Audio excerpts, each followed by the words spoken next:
그래서 저는 모든 것들 지금까지 해왔던 과정들은 전부 다 만족스러웠던 것 같아요. 가스타 웨딩. 우선 이제 다음에는 못한다고 생각을 하니까 좀 아쉬운 마음이 좀 있는 것 같아요. 한번 그때 1차 피팅 끝냈을 때는 다음에 또 와서 부르면 되니까 약간 이렇게 생각을 했는데 이제 본식밖에 남지 않은 상황이니까 약간 그 공주놀이를 못하는 것에 대한 약간 그런 아쉬움이 맞아. 있는 것 같아요. 그런 거 있지.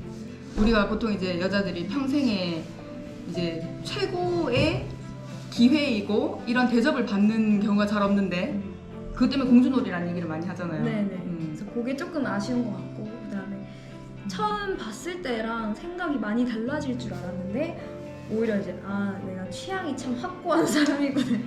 이걸 좀 느낄 수 있었지 않나 약간. 근데 그거는 사람들마다 다 틀린 거예요. 어떤 분은 정말 취향이 반대로 바뀌는 분도 있고 어떤 분은 그대로 가시는 케이스가 있는데 후자라고 보셔야 될 거지.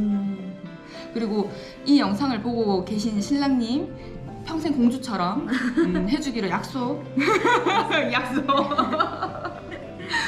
그 사실 아까 대구에 있는 웨딩 샵들은 다 대부분 이제 최종 피팅이라고 해서 1시간을 텀을 이렇게 두거나 그렇게 하진 않아요. 주말이든 평일이든 그 텀 시간을 30분 정도 잡거든요. 근데 우리가 그 전에 샵 투어 할 때는 30분 텀마다 이제 이동 시간까지도 다 생각을 했었어야 됐었잖아요. 네. 근데 최종 피팅은 그 30분 안에 드레스까지 4벌 다 보는 걸 하고 그리고 신부님은 결정을 아직 못 하신 상태. 근데 바로 결정하시는 분들도 있으시거든요. 그러면 그 자리에서 부케까지 결정 다 하시는 분들도 있어요. 굉장히 약간 그러니까 2번이랑 3번의 느낌이 좀 비슷하면서 네. 그 형태도 비슷했잖아요. 하니까 고르기가 조금 힘들었을 수도 있어요. 맞아요. 그리고 약간 사실 결혼을 준비하면서 생각보다 이렇게 웃돈이 많이 들거든요. 그리고 뭐 인생에 한 번뿐이니까 생각하고 엄청 돈을 많이 쓸 수도 있고 엄청 아낄 수도 있는 건데 이게 막상 뭐 집도 준비하고 뭐도 사고 이러면서 이게 다 저 오빠가 벌어오는 돈도 내 돈이고 그치? 내 돈도 내 돈이고 약간 어른들이 쓰시는 돈도 내 돈인데 이렇게 생각을 하다 보니까 약간 가성비를 또 찾을 수밖에 없는 거예요. 맞아 약간 맞아.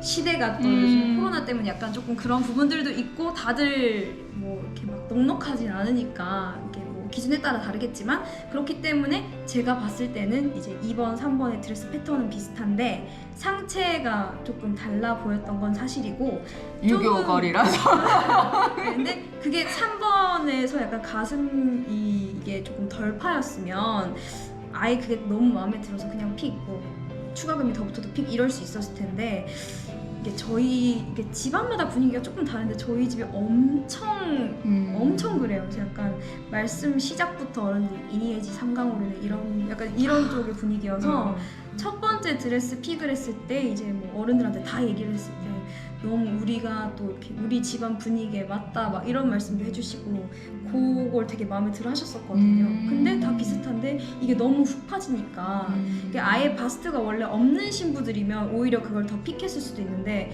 저는 원래부터도 이게 바스트가 좀 있는 편이고 그래서 이게 크고 나서는 괜찮다고 생각을 했는데 이게 어릴 때부터 이게 좀 자꾸 가리고 이런 습관들이 있다 보니까 아까도 입을 때 계속 막 신경 쓰이고 약간 이렇더라고요. 그래서 그런 부분을 사실 좀 고려를 해야 될 것 같고 그런 것 같아요. 우선 지금 마음은 그렇습니다. 지금 생각하면 제가 봤을 때는 부러운데 그렇게 자라오신 분들은 그렇지가 않거든요. 그래서 왜 신부님들 보면 대체로 어깨가 이렇게 말려있는 분들이 좀 있으세요. 네. 이렇게 일부러. 제가 또 그걸 받았죠. 라운드 숄더라고 하더라고요. 맞아요. 저도 약간 이렇게 돼 있었어요. 저는 그런 상황이 아니었기 때문에 당연히 당당하게 피고 다녔지만은 살짝 이렇게 있으면은 승모가 더 두드러져 보이고 팔도 더 라운드. 그러니까 이게 딱 일자여야지 예쁜데 이렇게 돼버리면 드레스 태가 잘 안 나거든요. 그래서 필라테스를 해라 라든지 요가를 해라 라든지 하는 이유가 대부분 이런 어깨 피는 거 자세 교정 때문에 자세 하나만으로도 우리가 팔이 더 날씬해 보이고 목이 더 길어 보이고 그렇잖아요. 그것 때문에 운동을 하시라는 거니까.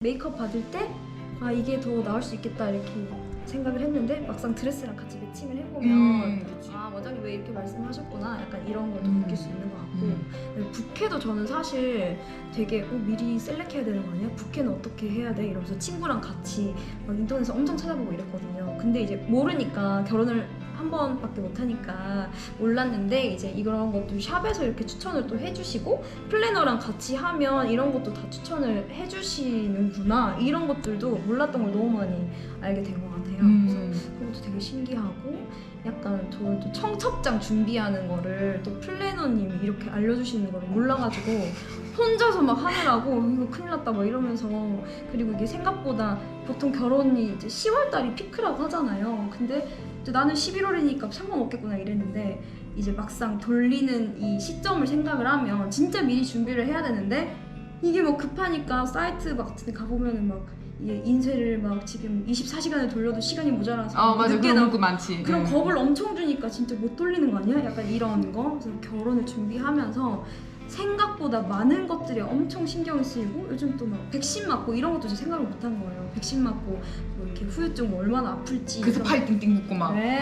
그러니까. 그런 거랑 사람들도 만나야 되니까 그것도 엄청 신경이 쓰이고 참고로 여기서 제가 청첩장을 찍으라 했는데 신부님이 그걸 놓치신 거예요. 난 얘기했습니다. 많은 정보가 한 번에 오다 보니까 약간 좀 헷갈리는 게 있어가지고 그러니까요. 청첩장은 보통 제가 촬영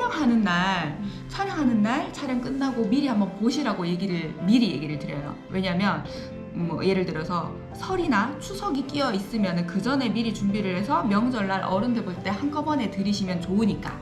그리고 멀리 있는 친구들도 집 근처로 오니까 그때 뭐 큰 행사, 우리나라 큰 명절 있으면 그 전에 미리 하시라고 얘기를 드리고 웬만하면 촬영하는 날 그때 미리 청첩장 하는 게 좋다라고 얘기를 드립니다.